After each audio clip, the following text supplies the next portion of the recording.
నేనేమి తప్పుగా అనుకోవట్లేదు, భయపడను కూడా. వాళ్ళిద్దరు కలిసి నన్ను టార్గెట్ చేస్తున్నారంటే హౌ స్ట్రాంగ్ ఐఆమ్ అనేది నా పాయింట్ ఇక్కడ. ఇద్దరు కలిసి నన్ను అసెంబ్లీకి రానివ్వకూడదని ఎవరెవరినో తీసుకొచ్చి నా మీద పోటీ పెట్టి గందరగోళం చేస్తున్నారంటే హౌ స్ట్రాంగ్ ఐఆమ్ అనేది నేను నమ్ముతున్నా. ఒకటి, నేను శ్రావణి, నువ్వు చూడు నా చరిత్ర అంతా. నేను పవన్ కళ్యాణ్ గారిని విమర్శించా, చంద్రబాబు గారిని విమర్శించా. నేను ఎప్పుడు కూడా నా పరిధులు దాటి విమర్శించాల. నన్ను ఏదైనా అన్నప్పుడు సడన్ గా రియాక్ట్ అయితే అవ్వచ్చు తప్ప, గారు అంటూనే విమర్శించా, మర్యాదగానే విమర్శించా, బరి దాటి విమర్శించని వ్యక్తిని. నా స్వభావం అది. చంద్రబాబునైనా విమర్శిస్తాను, పవన్ కళ్యాణ్ అయినా విమర్శిస్తాను, పవన్ కళ్యాణ్ నా కులమైనా విమర్శిస్తాను. పవన్ కళ్యాణ్ ఇప్పటికీ చెప్తున్నా, మీ ద్వారా చెప్తున్నా, హీ డోంట్ నో పాలిటిక్స్. రాజకీయాలు తెలియవు అతనికి, రాజకీయాలకు పనికిరాడు అతను. అతన్ని పట్టుకుని కాపు సామాజిక వర్గం, నా సామాజిక వర్గం, ఈ రాష్ట్రంలో ఎవరు ముఖ్యమంత్రి కాలేడు,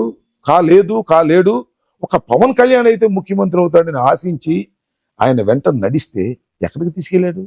ఎవరి దగ్గరికి తీసుకెళ్లాడు? ముఖ్యమంత్రి పీఠం వైపు తీసుకెళ్లాడా కాపుల్ని? చంద్రబాబు దొడ్లోకి తీసుకెళ్లాడా? That is my point. నేను చాలా సందర్భాల్లో చెప్పా, కుక్క తోక పట్టుకొని గోదావరి ఇస్తున్నారు. పవన్ కళ్యాణ్ గారికి రాజకీయాలు తెలియవు. పవన్ కళ్యాణ్ గారు చంద్రబాబు కోసమే పార్టీ పెట్టాడు. చంద్రబాబును గెలిపించటమే తన ధ్యేయంగా ముందుకు సాగుతున్నాడు. ప్యాకేజీలతో ముందుకు వెళుతున్నాడు. నమ్మకండి అని చెప్పా. నమ్మినోళ్ళు నమ్మారు. ఇప్పుడు నమ్మకోకుండా నాకు ఫోన్లు చేస్తున్నారు. అన్నా, నువ్వేం చెప్పావు అది కరెక్ట్ అన్నా. కానీ మీ నియోజకవర్గంలో ఉన్న కాపు సామాజిక వర్గం యొక్క నాయకులు అవ్వచ్చు, క్యాడర్ అవ్వచ్చు, పవన్ కళ్యాణ్ ని పొద్దున్నేస్తే దుమ్మెత్తి పోసే అంబటి రాంబాబు గారికి సహాయ నిరాకరణ చేయాలి అని నిర్ణయించుకున్నారట. ఎవరు ఇక్కడున్న కాపు? ఎవరో కాపులు, నాకు తెలియని కాపులు ఎవరు ఉన్నారు? మీరు ఒకటే గుర్తుపెట్టుకోండి. వీళ్ళంతా కన్నా గారికి సపోర్ట్ చేయాలని, పవన్ కళ్యాణ్ గారిని తిట్టడం ఎజెండాగా పెట్టుకున్న మీకు ఓడగొట్టాలనే వాళ్ళు పెట్టుకునే టార్గెట్ అని. పాయింట్ మీరు సింపుల్ గా ఒక పాట అర్థం చేసుకోండి, మీరు గాని ప్రజలు గాని. సింపుల్. ఇక్కడ నా మీద ఇంతకు ముందు పోటీ చేసిన వ్యక్తి కమ్మ సామాజిక వర్గం. తెలుగుదేశం పలుసార్లు కమ్మ సామాజిక వర్గానికి ఇచ్చినటువంటి అంశం ఇది. ఎప్పుడు తెలుగుదేశం సత్తెనపల్లి నియోజకవర్గాన్ని కాపు సామాజిక వర్గానికి ఇవ్వాల. This is the first time Chandrababu, Pawan Kalyan కలిసి కాపు సామాజిక వర్గానికి ఇచ్చారు. ఎందుకు ఇచ్చారు? చిన్న లాజిక్. అంబటి రాంబాబుకి కాపులందరూ వేస్తారు కాబట్టి, కాపుల్లో చీలిక తీసుకురావాలి కాబట్టి, అంబటి రాంబాబు ప్రత్యర్థిగా ఉన్నటువంటి వ్యక్తిని కూడా కాపు సామాజిక వర్గం వాడినే పెట్టాలి అని పెట్టారు. ఎక్కడి నుంచి వచ్చాడు అతను? నా మీద పోటీ చేసే అతను పుట్టుకతోనే పచ్చజెండా మోసినవాడా? పుట్టుకతోనే చంద్రబాబుతో ఉన్నవాడా? ఆ పార్టీలో ఏమైనా మిళితమైన వాడా? కాంగ్రెస్లో పుట్టాడే, కాంగ్రెస్లో పెరిగాడే, కాంగ్రెస్లో అన్ని అనుభవించాడే. That's all. కాంగ్రెస్ పతనం అయిపోయింది. ఎక్కడికి వెళ్ళాడు? భారతీయ జనతా పార్టీలోకి వెళ్ళాడే. భారతీయ జనతా పార్టీలో అధ్యక్షుడు చేశాడే. టాప్ భారతీయ జనతా పార్టీలో అధ్యక్షుడు చేశాడు. ఇవాళ అదే ఉంటే భారతీయ జనతా పార్టీలో అతనికి ఏదో ఒకటి ఇచ్చేవాళ్ళు. ఇవాళ అవునా కాదా? భారతీయ జనతా పార్టీని కాదని మళ్ళా ఎక్కడికి వెళ్ళాడు? ఒక్కటే చెప్తున్నా, మీ ద్వారా రాష్ట్ర ప్రజలకు చెప్తున్నా, నా నియోజకవర్గ ప్రజలకు చెప్తున్నా, కాపు సామాజిక వర్గానికి చెప్తున్నా, ఎవరి మీద నువ్వు పోటీ చేసి, ఎవ్వరిని నువ్వు విమర్శించి, ఎవ్వరి వ్యతిరేకతతో నువ్వు ఇంత పెద్దవాడివయ్యావో ఆ వ్యతిరేకత దగ్గరికి వెళ్ళి వాళ్ళలో కలిశావు, ప్రజలు నిన్ను క్షమించరు. తెలుగుదేశ వ్యతిరేకంగా పెరిగావు, చంద్రబాబు వ్యతిరేకంగా పెరిగావు, చంద్రబాబుని అనరాని మాటలన్నీ పెరిగావు, మళ్ళా వెళ్ళి చంద్రబాబుకు బానిసత్వం చేస్తున్నావు. నేను ఎవరు నమ్ముతారు? ఎందుకు నమ్మాలి? ఒకవేళ పొరపాటు నువ్వు గెలిస్తే తెలుగుదేశం ఉంటావా? గ్యారెంటీ ఉందా?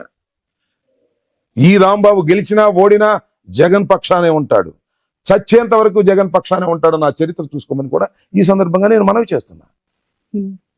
నేను అందుకే పలుమార్లు చెప్తున్నా, విశ్వాసఘాతకుడతను, విశ్వాస పాత్రుని నేను. విశ్వాస పాత్రుడికి విశ్వాసఘాతకుడికి మధ్యన జరుగుతున్న ఎన్నికల సంగ్రామమే సత్తెనపల్లి సంగ్రామం.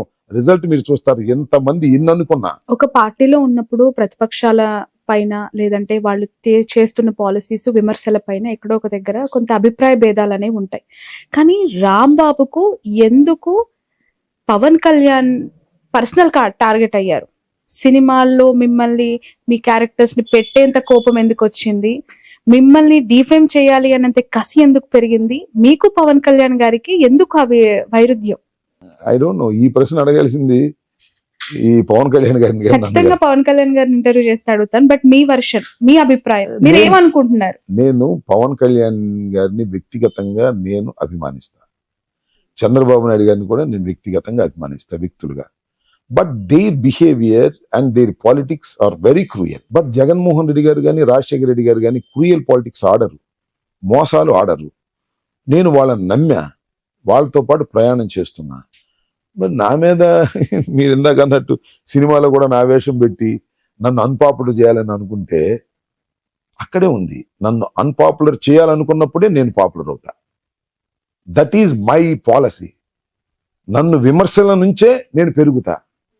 నన్ను ఎంత పెద్దగా విమర్శిస్తే అంతగా పెరుగుతా. ఒక బాల్ అలా పెట్టి అలా కొడితే అలా లేచింది, ఇంకా పెడితే ఇంకా లేచింది. నన్ను సినిమాలో పెట్టడం ఏంటి? ఆ బ్రో సినిమాలో శ్యాంబాబుని పెట్టడం ఏంటి? దాన్ని ఆ క్యారెక్టర్ని క్రియేట్ చేసి నన్ను దూషించే విధంగా మాట్లాడటం ఎందుకు? అవసరమా? నీ సినిమా నువ్వు తీసుకో, దర్ ఇస్ నో ప్రాబ్లం. అది అవసరం కాదని ప్రజలు గమనించారే. నేను డ్యాన్స్ చేస్తే తప్పేంటి? నేను ఎప్పుడు పడితే డ్యాన్స్ చేస్తున్నానా? నేను సంక్రాంతి సంబరాలప్పుడే, కనుమ రోజునే, భోగి మంట రోజునే నేను డ్యాన్స్ చేస్తా తప్ప I never dance, political dance అతను అయ్యాను.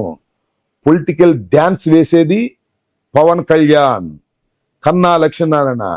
ఈ పార్టీలో కాసేపు డ్యాన్సు, ఆ పార్టీలో కాసేపు డ్యాన్సు, ఆ పార్టీలో కాసేపు డ్యాన్స్ వేసేవాళ్ళు వాళ్ళ నేనా? ఇది కదా చేయాల్సింది.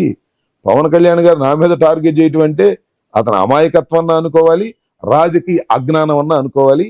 నేను ఈ రెండు రాజకీయ అజ్ఞానంతో కూడుకున్న వ్యక్తి పవన్ కళ్యాణ్ గారు. ఇప్పటికీ ఎప్పటికీ చెప్తున్నా, పవన్ కళ్యాణ్ వెంట ప్రయాణం చేసేవాళ్ళు నష్టపోతారు.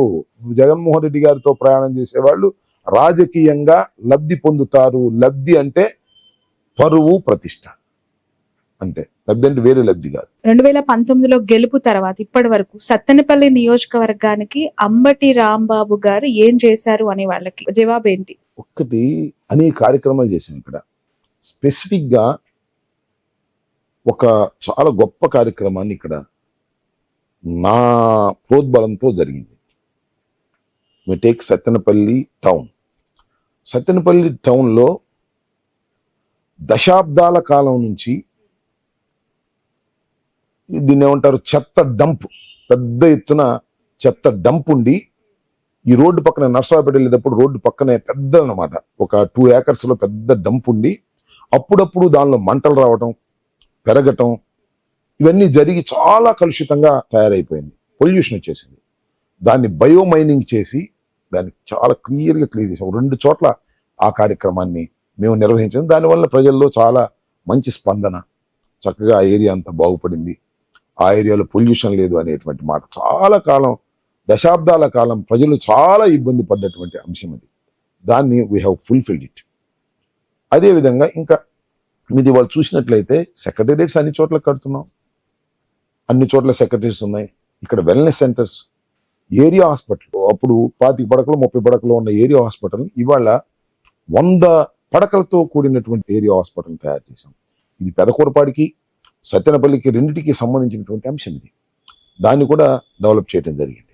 ప్రతి గ్రామంలోనూ సచివాలయాల నిర్మాణాన్ని పూర్తి చేసాం సుమారుగా. ఏదో ఒక 10% ఇంకా స్థలాలు దొరకో, లేకపోతే అసంపూర్తిగా ఉన్నటువంటి కార్యక్రమాలు ఉంటే ఉండవచ్చు. అంతేకాకుండా చేజర్లు అనేటువంటి గ్రామంలో బేతాళం చెరువు అని ఉంటుంది.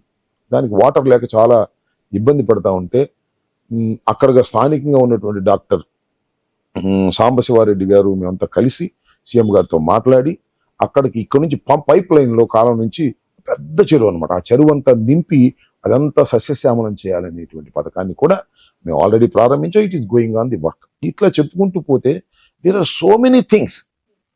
మనసు పెట్టి జగన్మోహన్ రెడ్డి గారి సహకారంతో అనేకమైన కార్యక్రమాలు చేసినటువంటి ఘనత ఈ ప్రభుత్వానికి నాకు దక్కుతుంది. అన్నిటికన్నా మించి మీరు చూసినట్లయితే ఈ స్మాల్ డిస్ట్రిక్ట్స్ అనే కాన్సెప్ట్ వల్ల నర్సరావుపేట డిస్ట్రిక్ట్ హెడ్ క్వార్టర్ అయింది.